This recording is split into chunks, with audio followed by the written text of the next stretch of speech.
We are. It's Jim, it's Amedeus, it's Monday, and what a wild and wacky weekend we had, my friend. Both on the college side as well as the pro side, and then, of course, Major League Baseball. So that leaves us with Elimination Monday, a Monday night football game, and an opportunity to reflect on the weekend. How was your weekend, my friend? Yeah, it was all right. Didn't have a great Saturday, but had a great Sunday. So break Made even up. just about. Made up for it. There you go. Well, uh, wacky stuff today. Fox has their college football top 10, as does CBS, and neither of them are Georgia. But here's where things get really kind of wacky. CBS has Michigan number one. Fox has Ohio State number one. Now, my theory of the case is that both of them air Big Ten football. I wonder why they're. By the way, on CBS, the closest that Washington is, who is our team's number one, you and I, is sixth. There are six teams better than Washington in the accordance of Fox and CBS. I say that is absolute hogwash. It cannot be. Yeah, it doesn't surprise me at all that that's what the networks have. I mean, it was almost like the networks ref those games on Saturday because, yeah, it's very obvious we're gonna get a vanilla college football playoffs, and guess what? You're gonna get your Georgia, your Michigan, your Ohio State in the top four, and none of them are probably the top four team in the country. Well, and look, God knows I have spent a lot of time in Tallahassee doing Florida State football games. Coach Bowden was someone who I loved as a person and was proud to consider a friend. So I'm not hating on FSU, but they keep showing up number three, number four. I just, I mean, no respect to either, uh, you know, Oregon, or Washington, or any of the teams that are out there. It just doesn't seem to be there. Yeah, definitely. This year's a wash for college football because there's a good number of teams that could be competing for the national championship, and we're probably not going to see any of them because it's going to be the same four. It's going to be the same four teams as last year minus TCU. Right. The somebody will fall into that category. They'll allow them in. And I got to say this. We talked about it. Good on Utah. Utah went into the Coliseum and handled SC. Yeah, Caleb Williams just that draft stock is plummeting. Then you mentioned the news of him wanting a stake in The ownership ownership and of. yeah, Ooh, the I owner. smell a Josh Rosen coming on, Jim. It's a mess. It is an absolute and total mess. And you know what I gotta say? I mean, These California cornerbacks. these California quarterbacks. Yeah, I gotta say that I'm just you know I, total props to Utah. I mean, that was not an easy situation. They were coming in. They decided they banked on the quarterback that was the guy who had. We talked about Johnson, the kid who is the freshman quarterback who wasn't. They didn't have the style of athletes to play his game, and they decided, okay, we're going to go back to our guy who is more like Caleb. I'm not Caleb now. Now I got me doing it. Cam Rising, and that's what they did. And this kid, balled out and put him in a good position there. So that's good. Now the Florida State Duke game was weird because Duke hung with Florida State, and then Florida State outscored them 31-3 in the final 20 minutes of the game. So Yeah, I think the score is a little deceiving there. Yeah, Duke was right in that game. Duke probably should have won that game. Again, another Mm-hmm. game with these questionable calls because Mm-hmm. we got to help Florida State get into the college football playoffs. So Right. that's all it was this weekend. It was the networks deciding the questionable calls of who they want in for the playoff. But Right. yeah, it was very disappointing to see all around in college football. They had I was on Iowa and Mm-hmm. they had that last punt return that was Right. called back for the dumbest fair catch signal I have ever Mm-hmm. seen. That was not a fair catch signal, and No. I'm pretty sure you can ask anybody. That is a clear like, hey, get away from the ball. I might go grab it. Right. Leave it alone. No, it was wild. And then yesterday we saw the official quarterback of our show lead his team down for a score and left 42 seconds on the clock, and somehow, some way, you know, Atlanta figured out how to go, 50 yards to get to field goal range and won the game on a field goal. So that was weird. There was a questionable pass interference called in that situation, and you're waiting. The ball, I was of the mind that if the ball was, uncatchable, then you don't make the call. But evidently, that isn't the way that the officials see it these days. That just because the the pass interference was called 10 yards from where it took place, and the ball was 20 feet over the guy's head. So I don't get that. I mean, it is what it is. But yesterday, and I think another thing we found out was that there really isn't at this point in time. There's good teams, but there's not a dominant team in the NFL. Yeah, definitely. Yeah, that was going back to what I said about how you have to put these teams kind of in a tier system Mm-hmm. because yeah, there's no clear cut one, two, three like that. Right. That would be disrespectful because a lot of the thing about the NFL is a matchup standpoint too. Sure. Like look at the Cleveland Browns. They're Mm-hmm. not a top five team in the NFL, but they beat Mm-hmm. a top five in the NFL because they matched up well against them on Sure. defense. All right, and then you go and look at what the Cleveland Browns did against the Colts, and whoever had the over in that game is laughing because I don't know too many people who were betting the over in that one. No. And then, of course, you had the Dolphins last night, in Philly. Philly was wearing the Kelly Greens of the old school Philadelphia Eagles, and it was a wild, wild game. And what I don't understand, and it's interesting, the way that the offense that they run, that the Dolphins run, is in between the numbers. For those of you who are that's foreign to you, what the simply in between the numbers means that the majority of what they do is they throw the ball to the wide receivers in or backs in, the numbers are obviously the numbers you see on the field, okay? In between the numbers means they're throwing inside as opposed to outside, which would be outside the numbers, which would be close to the sidelines. And usually that's reserved for the deep passes. You don't see a lot of deep passes in the middle of the field.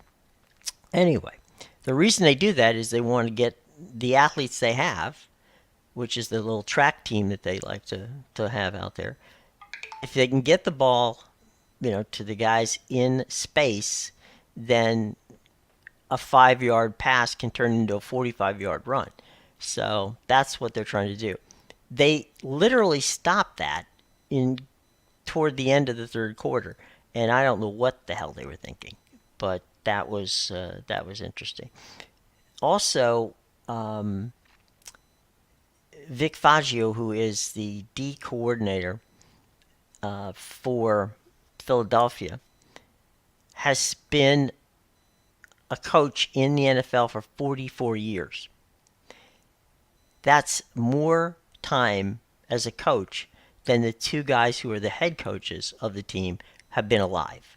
So that just gives you an idea of what Vic was doing. But I don't know that Tua was having a lot of trouble because they were not protecting him well last night. Yeah, definitely. This game went exactly how I thought it was going to go. You know, the Hmm. Eagles' game plan was pretty apparent. Take what the Dolphins' defense gives them, put Hmm. together long drives, and keep the ball away from Tua. And that's Right. exactly what we saw, especially near the end of the game. You know, the Dolphins Hmm. tried to make that little comeback, but then once the Eagles got on the board again, it was pretty much over from there because they were just as soon as they took that lead, forced the Dolphins out, then they just ran out the clock from there pretty much. And yeah, Well, they converted one fourth and two, and one fourth and one.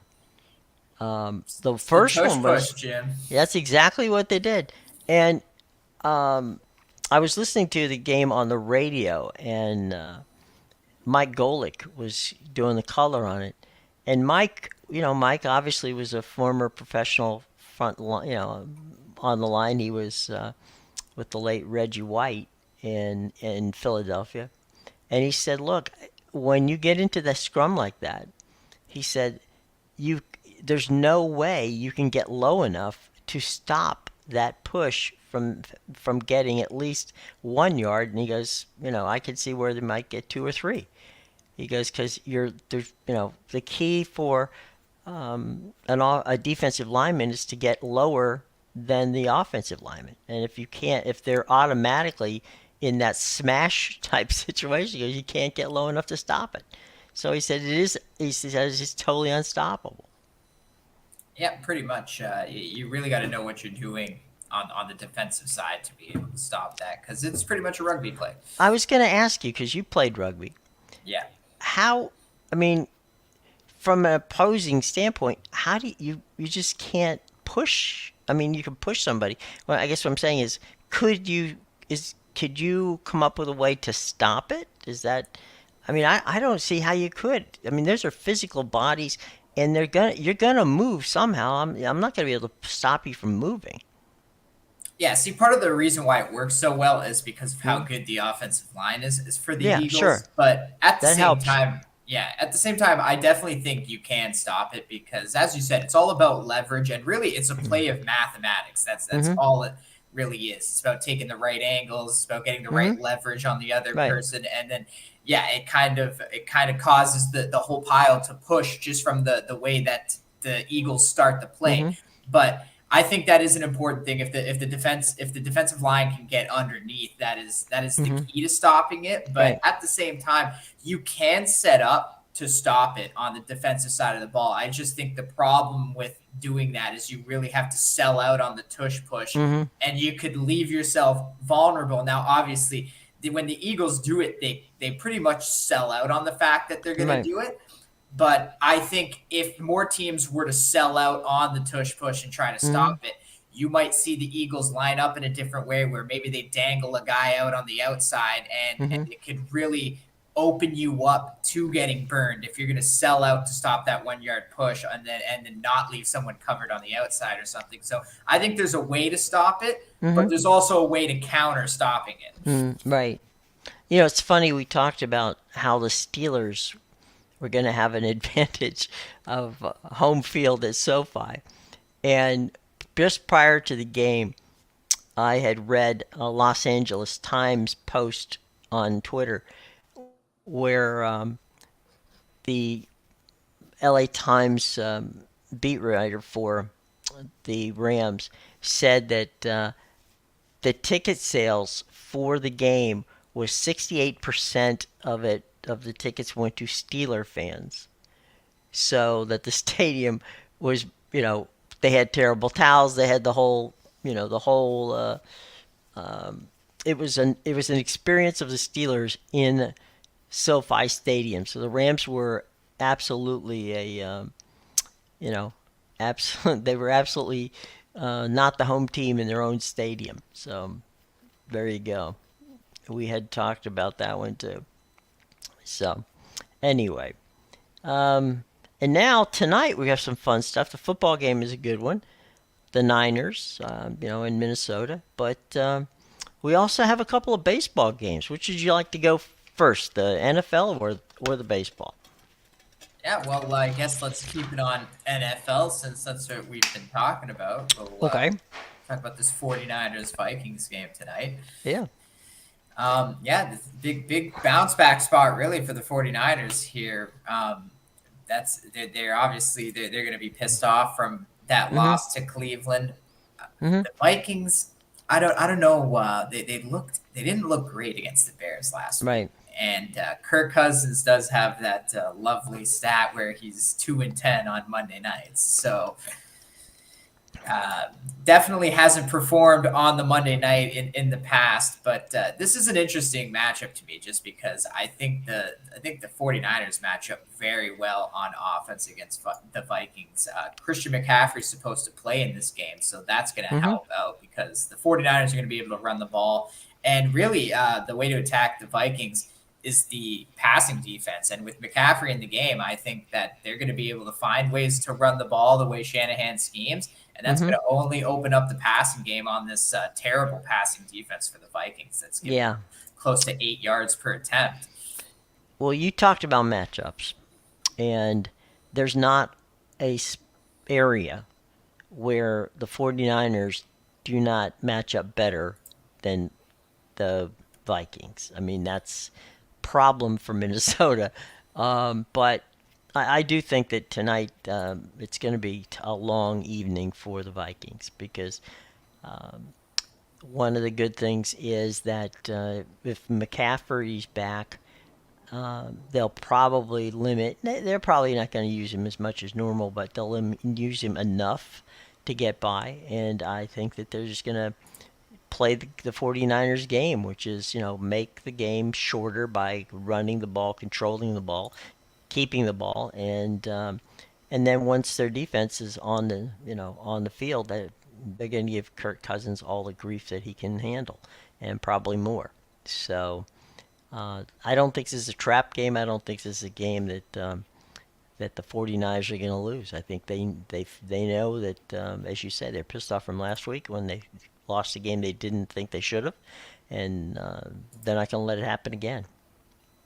Yeah, and so the 49ers are a 7-point favorite in this one. The Mm-hmm. total is at 44 right now, but Hmm. I kind of lean to the over in this one. This one was Yeah. actually at like 43 last night, so it's Mm-hmm. gone up a bit, but I do like the over. The only thing that worries me is I definitely think the Vikings are going to struggle on this 49ers defense, but what makes me like the over is I think there's going to be some garbage time for them. Mm-hmm. They're going to have to play catch up, I would think, in this game. So I think the Vikings offense is good enough to put up points in this game. Mm-hmm. And I think the 49ers offense will be very efficient just the way they're matched up against the Vikings. So yeah, I see this one going over. I totally agree. Okay, Jerry, who's going to the World Series? I'm a Ranger fan, but I really have no idea. I'll tell you what. Uh, Max is pitching. Max Scherzer is on the hill tonight for the Rangers. I am a I'm an unadulterated fan of Max and would love to see it happen. Here's what I think's going to happen. And then I'll defer to my friend Mr. Amedeus afterwards. And that is, I think if they could get four, maybe five good innings out of Max, where they don't, where it's maybe one or two runs, I think they would be pleased at that point. And look, it's the game seven. All hands are on deck. I don't, I just think Bruce Bochy and Dusty Baker are two. We've talked about this before. Two very good managers. Two managers who understand how to handle teams in playoffs.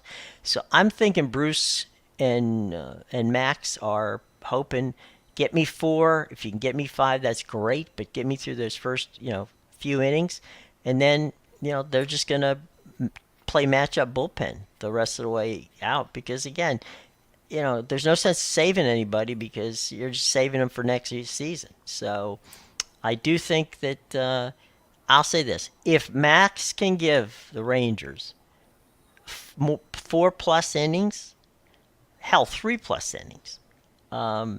That will be what it'll take for them to win. I think the Rangers could win if Max doesn't get them in trouble early like he did in his last outing. So I don't think he's on a pitch count. I have no idea what that situation is at that point. I haven't seen anything to lead me to that.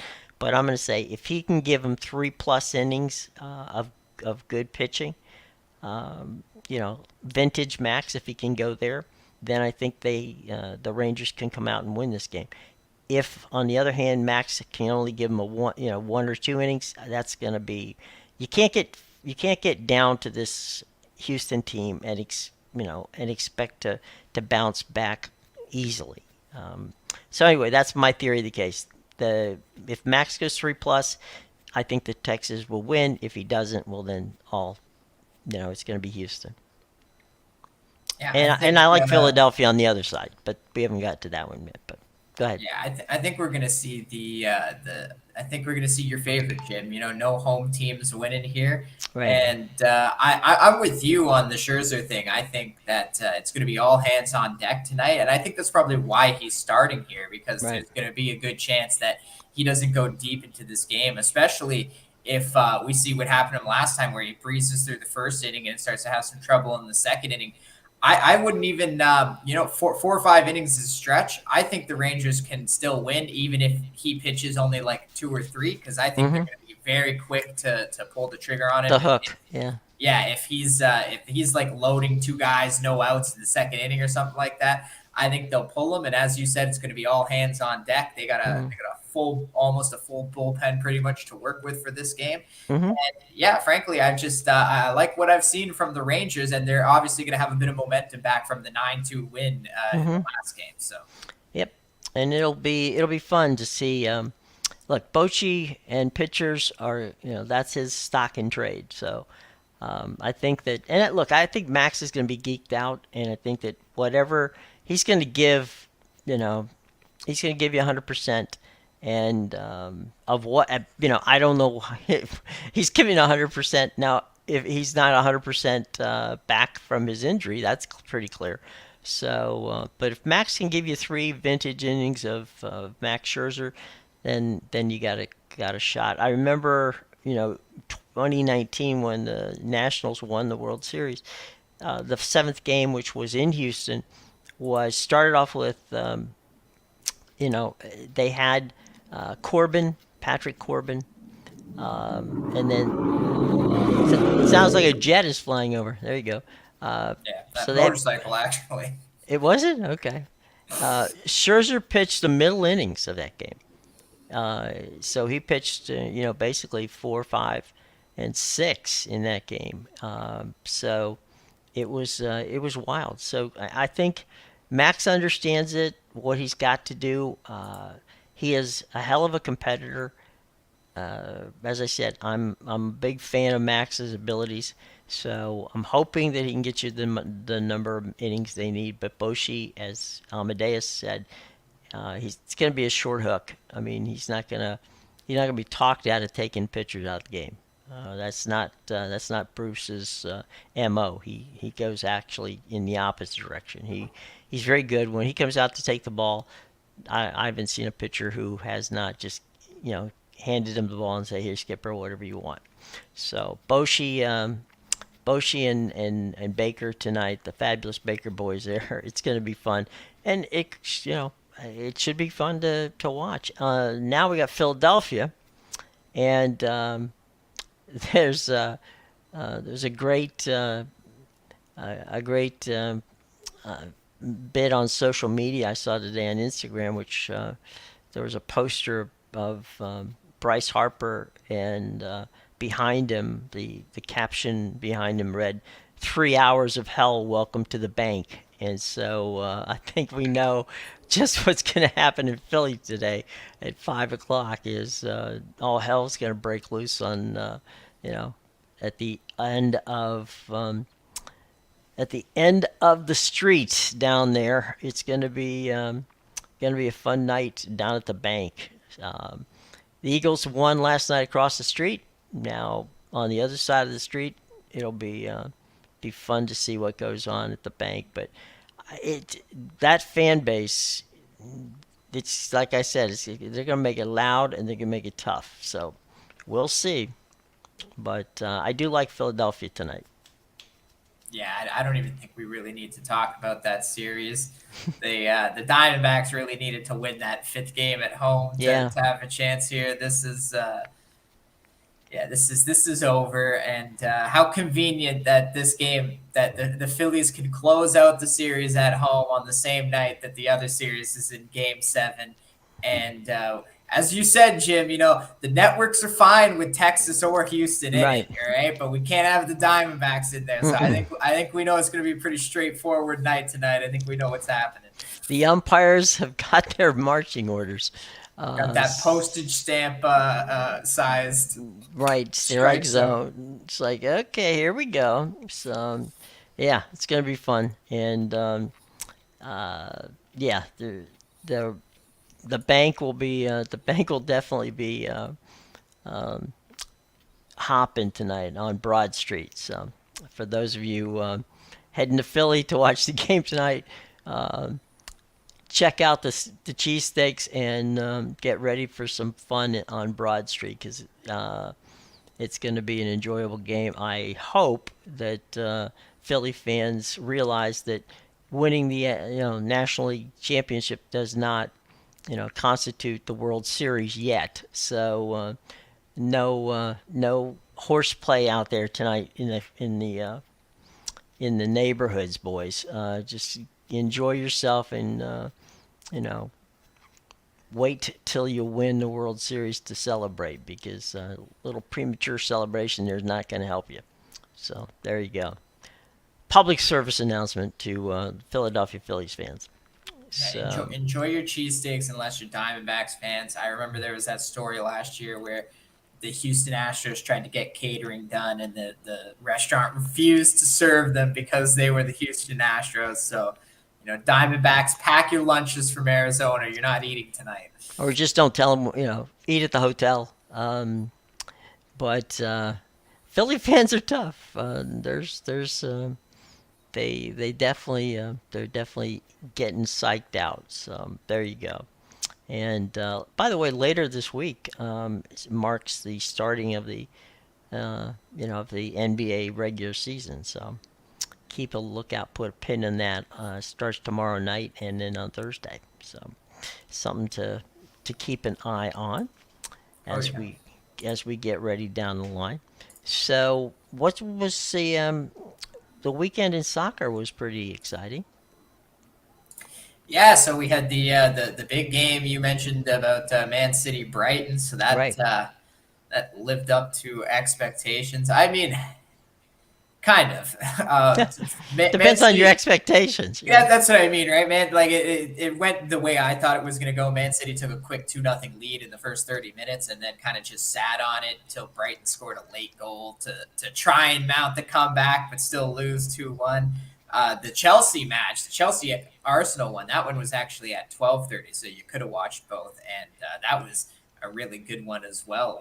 Chelsea took an early 1-0 lead, and then they extended that to 2-0, and then Arsenal clawed their way back to tie 2-2. But this Chelsea team, they're starting to put balls in the net, starting to look like the team I picked to win the Premier League. I still think that bet is shot, but they could get into the top four. I wouldn't count them out. A team with only one match a week to focus on, no outside competitions or distractions. I think they can get their they can get their stuff together. Well, I mean, they they're a team that I think we all have expectations for, but I agree with you. I think that you were on them early, and you said you thought that this would be a great way to make it work, and I think you're right. I think this is you know they've got the type of team that's balanced, and it's not just one or two guys. It's a full team, and I think that's a good thing. Yeah, they were an absolute disaster last year, but in Hmm. the summer transfer windows, very clearly they picked a direction and they sold off pretty much half the team. Half the players that they bought last year are Mm-hmm. gone. But yeah, they picked their core group of players that they want to build and work with. And I think it's a very solid core group of players. That's why I was high on them coming into the Mm-hmm. season. Obviously, it hasn't panned out that way yet, but as by the looks of it, it looks like they just needed some time with the direction in mind to get on the roll, and now you're starting to see them get on the roll. So Chelsea's a team, yeah, Chelsea's a team I'd watch out for in the Premier League because they definitely have the potential to be dangerous this year, and we're not even at the winter transfer window yet. Right. So, okay, Chelsea being at the top of your pyramid there, um, any dark horse candidates? Well, Chelsea would have been the dark horse, Mm-hmm. but yeah, one I wasn't sure about. I Mm-hmm. didn't really include them in my futures article specifically because I Mm-hmm. wrote it before Kane had signed his thing with Bayern Munich. Uh-huh. But yeah, I didn't really include them because I wasn't sure what was going to happen. But little did I know it wasn't going to matter because this coach they got, Postacoglu, he knows what he's doing. He's Mm-hmm. got this team. We're talking about directions with Chelsea. He's got Tottenham on a very good path right now, and Mm-hmm. they know exactly what they're doing. They're another team like Chelsea where they missed out on European competition Mm-hmm. last year. So not only are they pissed off with the fact that they weren't, top six team in the Premier League, they don't have the extra competitions or distractions. They don't got to play they don't got to play twice a week, every 3 days. Mm-hmm. They're playing once a week. They're solely focused. They even got kicked out of the EFL Cup as Ouch. well in the first round because again, they were playing so well in the league to start the season. Mm-hmm. Postacoglu, and I don't blame him at all for this. He needed to see what he had in bench depth, so he started.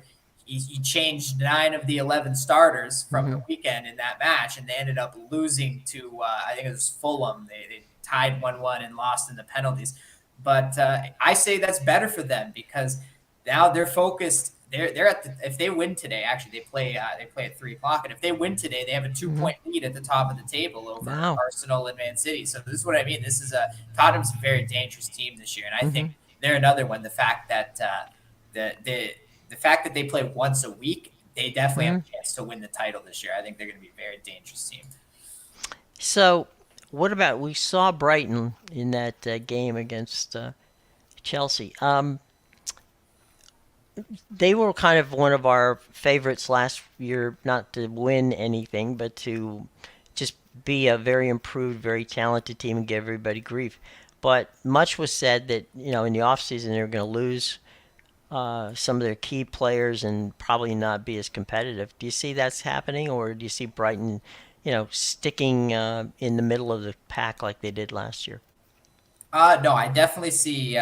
They'll still be a good team. They have a lot of Mm-hmm. good pieces, but Right. they won't be as good as they were last year. And Mm-hmm. everyone was freaking out because their first five matches of the league, they were beating teams 3-1, 4-1, and just Right. destroying teams. But now you're starting to see, they lost 2-1 to Man City. Mm-hmm. Their defense is getting exposed by the better teams in the league because they don't have a great defense, and they lost their two biggest midfielders in McAllister and Caicedo. Mm-hmm. So this Brighton team, I have a very good comparison for you. They're the Miami Dolphins of the Premier League. They're Mm-hmm. very good at kicking the crap out of the bad teams in the league, but when Right. they go up against a team that's better than them, they get exposed. There you go. So there you go. How about the other leagues during the past weekend? Do you see anything in some of the other European leagues that piqued your interest? A lot of the teams came out and did what I thought they were going to do because we Mm-hmm. have Champions League this week, so it's always tough. Obviously, we're coming out of an international break, so teams are rested, but some teams do look ahead if they play on the Tuesday in Champions League. So I was on Inter Milan on the weekend. They came out and destroyed as I thought they would, and I stayed off my team, but I thought they were going to lose to Juventus, and I think they actually did end up losing, or at least. Drew, I should actually check on that one. Yeah, they lost 1-0 to Juventus. So Real Madrid drew, which was a bit of a surprise to me. But they've been playing very lazy in La Liga, just in the sense where they're dominating possession, but they're not scoring goals. And then the games they've been winning, if you actually look at like their last, like 5 of their last 6 wins in La Liga have all been late goals coming in stoppage time or even in the last 10 minutes of the game. And it's not a winning formula right now. They have a ton of talent on their team, and I don't know if they're just bored with their league matches, which they tend to do because they come out, they win like the first 9 straight matches every season of all competitions, and then they start to, I don't know, get bored, and you see this laziness from them. So they might be a team to watch this week in Champions League. I'm not sure if they play on the Tuesday or the Wednesday, but they'll be a team to watch. What about Spurs? I've heard some pretty good intel that they seem to be, headed in the right direction. Yeah, well, definitely Tottenham is one of the teams I think can win the Premier League right now the way they're playing. But it'll be interesting to see how they continue on. Right, I think Postecoglou has that team headed in the right direction for sure. They've shown they don't need Kane, and I think the biggest thing that Postecoglou has changed on that team is the confidence of Son, because Son was a player last year where he couldn't score a goal if his life depended on it. He was hitting every post and close miss that you could imagine. And this year, it's been the complete opposite. It's like a switch is flipped inside him, and every time he's in scoring position, he's just burying it in the back of the net. So I think the turnaround of Son speaks volumes of the job Postecoglou is doing at Tottenham. There you go. Well, my buddy Bill Bender at Sporting News has put together and he does this about this time of the year. Basically, he does the bowls season. So he's got every bowl, and all you have to do, folks, if you want to read it, is sportingnews.com, and it's on the front page of sportingnews.com. But I thought it'd be kind of fun to take a look at some of these bowl games that we are looking forward to here. And we've got, if we just pick up, excuse me, try to get this right, pick up the games on the late December, early January games. The Alamo Bowl, they got Oklahoma State, Oregon State. Interesting. Tax Slayer Gator Bowl, played in Jacksonville, is Tennessee, Minnesota. That's on December 29th. The Tony the Tiger Sun Bowl. Now, that's in El Paso. I'm sorry, it's a little tough to say that with a straight face. Since when is the Sun Bowl the Tony the Tiger Sun Bowl? About since last year, actually. I think they got him. USC, North Carolina. So USC comes all the way over to the Sun Bowl. North Carolina's only got 1 loss. Like, they could still be a conference champion. They could be. SC going to El Paso. In fairness, that's a lovely place. Great bowl. They really treat the people right there. I did that game a couple of times for CBS. It's it's not a warm bowl. It's not warm. It's one of those things where it's a bowl game where you're gonna have to dress up and bring your coats, because that's a trip. The Liberty Bowl, which is on December 29th, Texas A&M and Kansas State. Interesting. The Music City Bowl in Nashville on the 30th of December, Florida Gators and the Maryland Terrapins. That's definitely an interesting matchup. Is that an acceptable bowl for you, Jim, as the resident Gator fan? I gotta say, look, if they made the Music City Bowl, fine. I'll tell you this. In past years, and I'm not going to say it's going to be this year. In past years, if they made the Music City Bowl, that would be an automatic firing of the coach. But I think Napier's got another year before they start beating down the door and wanting more from him. So we'll see. To be fair to him, I don't think me and you even had Florida as a bowl team this year. We had him like right No, in the we 6, maybe yeah 7 win we range. we were not overly on his side. Although I got to say, Graham Mertz just started to play quarterback better. In fairness to him, His uh, completion percentage is surprising me. I will it say is, that. I yeah, got to give him some respect. He's yeah, played better than I've given him credit for. right. Yeah, well, that's interesting. The Barstool Arizona Bowl. That game is actually played at the at Arizona State's Sun Devil Stadium. Northern, Barstool's getting their hands on the bowl games now. yeah, there you go. North is Northern Illinois and Colorado State. Okay, January 1st. The re the oh man, what is it? The Real Quest Bowl. Ole Miss and Duke. That's an interesting matchup. See, that's another one where like really both of those teams are alive. Maybe not so Right. much Ole Miss because Alabama has the tiebreaker on them. But Duke, I mean, if Duke's only loss is to Florida State, they could very well end up seeing Florida State again in the conference championship. They could. The Cheez-It Citrus Bowl. Now, I'm going to get a little inside here. Last year, I work with the folks at Sports Talk Florida, and last year, the Citrus Bowl, which is usually has the second or third number ACC team, but more recently the SEC made a deal with them, so now it's the SEC and the Big Ten, and they had this God's honest truth. Michelle Sabin, who covered the game for us, Michelle got there early. They literally had, for every person that came into the stadium, a large bag of Cheez-Its. And I've never seen so many orange hands in my life as they all went through the door. And evidently, those were not things you tossed on the field. Those were things that people consumed. They have What is Cheez It doing, Jim, though? Like, come on. We need Tropicana sponsoring the Citrus Bowl or something, it like hand used to out be orange juice to it everybody. used to be the the original bowl was called the Tangerine Bowl. Okay, it then when the Florida Citrus Commission underwrote the bowl, it became the Citrus Bowl, and then as things evolved and sponsors became a thing, and we'll have Jack Heelig here to speak about that. These bowls, all of them are controlled by ESPN, with the exception of like four. Okay, that's it.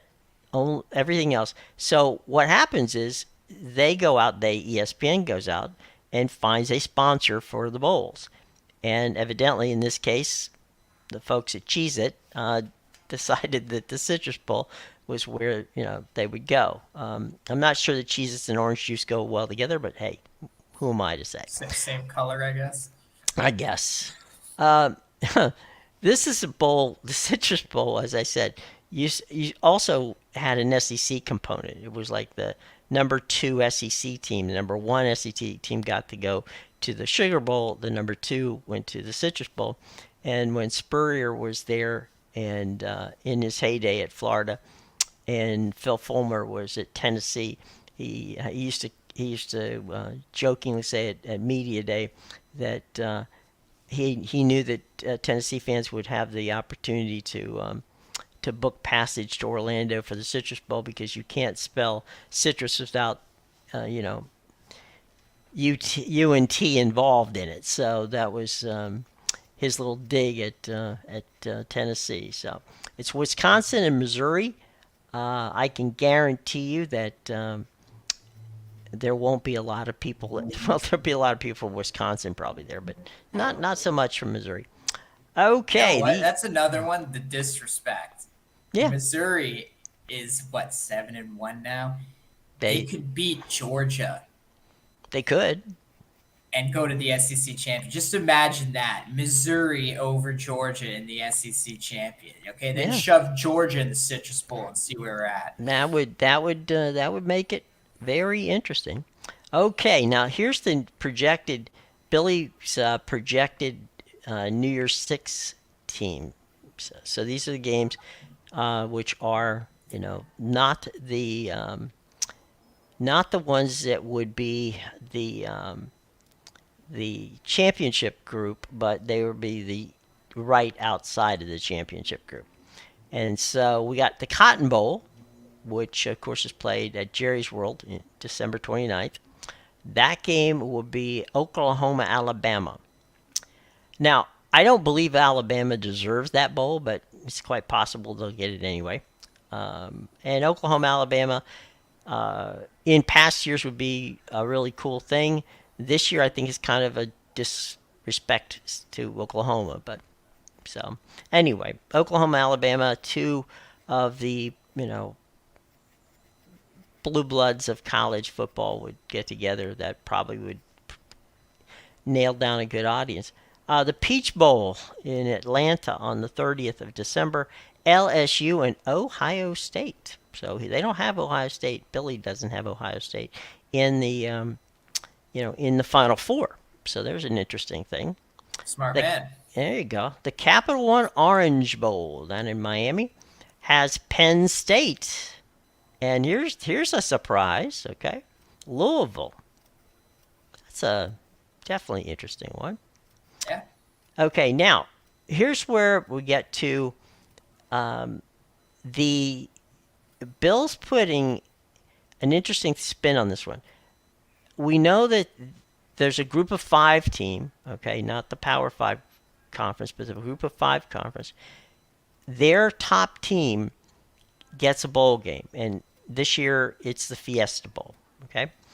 In past years, last year it was the Cotton Bowl. If people may remember that Tulane beat USC in that game. This year it is the Fiesta Bowl, and Bill has the Air Force. That's right, the Air Force Academy against Oregon in the Fiesta Bowl. So there you go on that one. That would be a very interesting, matchup. I guess he's basically saying that that it ain't gonna happen. Now I'm talking about for Tulane in a return. Rose Bowl game, which is a national semifinal this year. And actually, this would be, ironically, would be a Big Ten versus Pac-12 team. And Rose Bowl this year, which is a national semifinal, he's got Michigan and Washington. Yep. Now, I'd buy off on that. Sorry, there's a video popped up. Not sure how or where, but sorry, it's a Hyundai commercial. They're not sponsoring us. Okay, stop it. In the Sugar Bowl, which is the other, Final Four bowl game, he's got Georgia and Florida State. So, Michigan, Washington, that would be a good game. And Georgia and Florida State, could be. So there you go. Washington faces Stanford this week, by the way, before they have a 3-game stretch where they're going to play SC, Utah, and Oregon State. But, that's the situation as it now stands.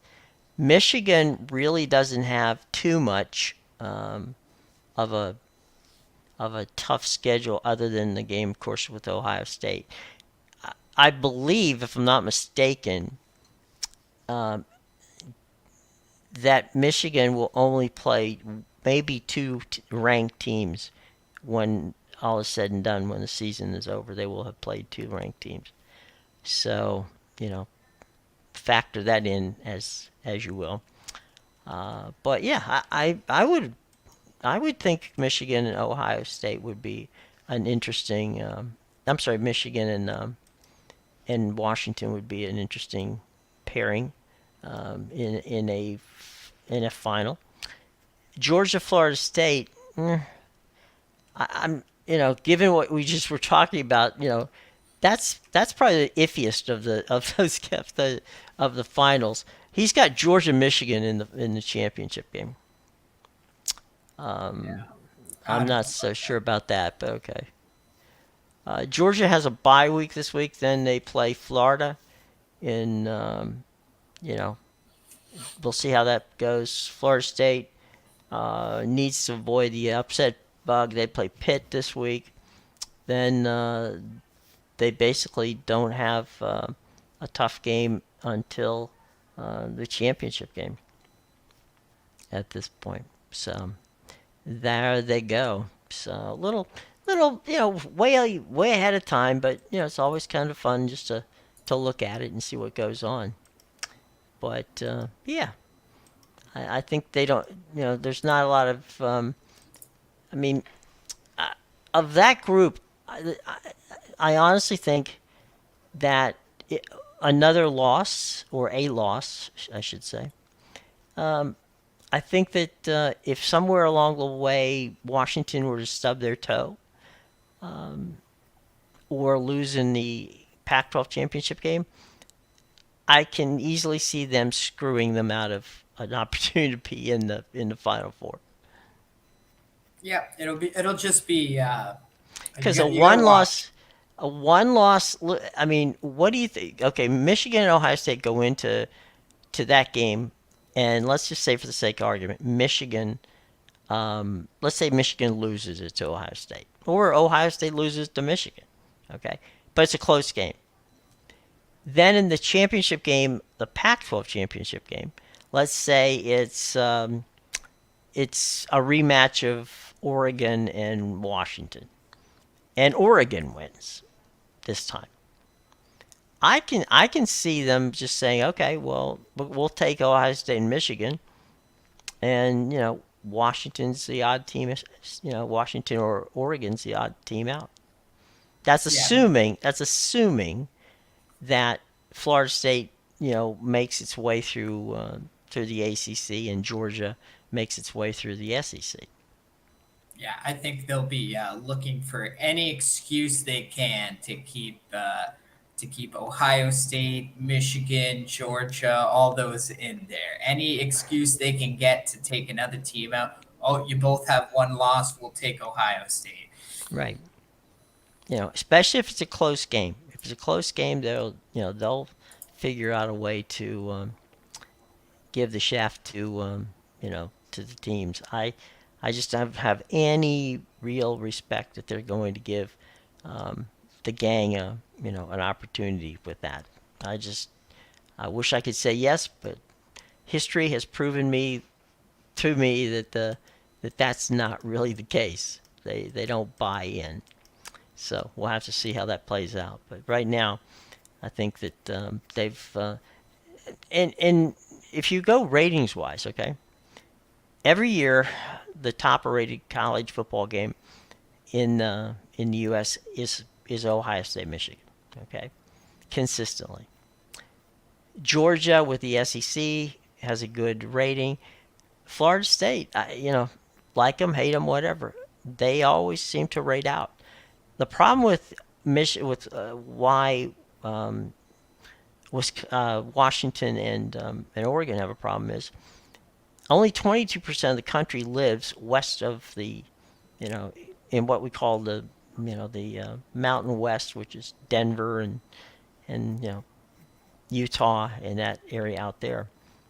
So in Washington, Oregon, USC, UCLA, they're all in big markets, but it's just, again, 22% of the country means that a lot of the country just doesn't know them, and there's a very East Coast bias when it comes to this. And you could sneak an SC into there, but they're not going to be they're going to be a 3 or 4 loss team by the time that gets out. So we'll see how it goes. But yeah, Ohio State, Michigan, Florida State, Georgia, ESPN would be, very pleased with all that. So, and they only have 2 more years before that contract is done, and there'll be a whole different setup of how that works. And we have that 12-team playoff situation, which will make things a little easier. Yeah, yeah. But Can't come fast enough. no, no, it cannot. And they're going to get a gazillion dollars for that new contract. But I think what you're going to see from a contract standpoint is we'll see a kind of like an NFL model where NBC will get it 1 year, ABC will get it 1 year, ABC, ESPN will get it 1 year, CBS gets it for 1 year, Fox gets it for 1 year. I think that's the kind of stuff that you'll see, and you'll also see the streaming services getting some of the early playoff games. So I think that's where things are going to go because they're going to want a lot of money and not one network. They don't want one network doing it anymore. So I think you're going to see a lot of partners in that package that college football puts out there. So we'll see. Anyway, all right, my friend, we have got that time of the show where you got to tell people where to get in touch with you, which is down in the box down there, by the way. Yeah, you can find my premium plays at bigowl.com, pickadvisor.com, and theinsidersroom.com. The links are in the description below. I have some football up for the NFL tonight, and I'll have lots of football and NBA and soccer for the week. There's going to be tons to bet on. Something to look forward to, ladies and gentlemen. So by all means, hop down there and make a wager with my man here. He will be happy to come on over and show us your winning ticket whenever you get it. We would greatly appreciate it, okay? All right, everybody, have a great day. It's been fun. We thank Amedeus as always, and we'll see you guys tomorrow. Until then, take care.